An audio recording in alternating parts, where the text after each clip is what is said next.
અંકલેશ્વર ખાતે રમજાન ઈદની ઉત્સાહપૂર્ણ માહોલમાં શાંતિપૂર્ણ રીતે ઉજવણી કરાઈ હતી. ઈદગાહ મેદાન ખાતે ઈદની નમાજ અદા કરી એકમેકને શુભકામના પાઠવી હતી.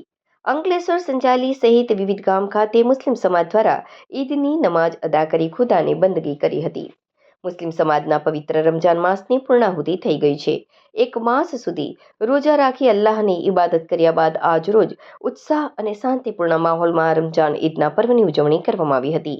અંકલેશ્વરના ઈદગાહ મેદાન પર ઈદની નમાજનું આયોજન કરવામાં આવ્યું હતું. ત્યારે મોટી સંખ્યામાં મુસ્લિમ બિરાદરોએ ઈદની નમાજ અદા કરી અલ્લાહની બંદગી ગુજારી હતી અને એકમેકને ઈદના પર્વની શુભકામના પાઠવી હતી. જો કે સંપૂર્ણ શાંતિ અને ભાઈચારાનો માહોલ વચ્ચે ઈદ પર્વની ઉજવણી સંપન્ન થઈ હતી.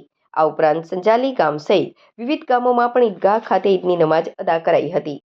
इंसान से मोहब्बत करता है वही अपने रब के करीब होता है और ईद की हकीकी खुशी लोगों के साथ मोहब्बत के साथ रहा जाए और जो भी इस महीने में हमने इबादतें की अल्लाह तबारक व तआला अपनी बारगाह में कबूल अता फरमाए और हम तमाम को एक दूसरे को गलतियों को दूर कर कर गले मिलकर और जो मीठा है वो खिलाकर नजराने और हदीये पे तो तोहफे उपहार पेश कर कर उनको मनाया जाए जो रूठे हुए हैं और एक दूसरे की कोताहियाँ जो भी है जो भी लग्जिशात है भुलाकर उसको आज के दिन जो ईद है इसको सेलिब्रेट किया जाए, इसको खुशी को मनाया जाए और तमाम को जो भी है भुला दिया जाए कि हम सब रब के बंदे हैं और एक हैं अल्लाह तबारक व तआला हम तमाम के साथ हमारे मतन के अंदर बेपनाह चैन और सुकून अता फरमाए और हमारे मुल्क वालों को एक साथ इत्तेफाक और इत्तेहाद से रहने की तौफीक अता फरमाए।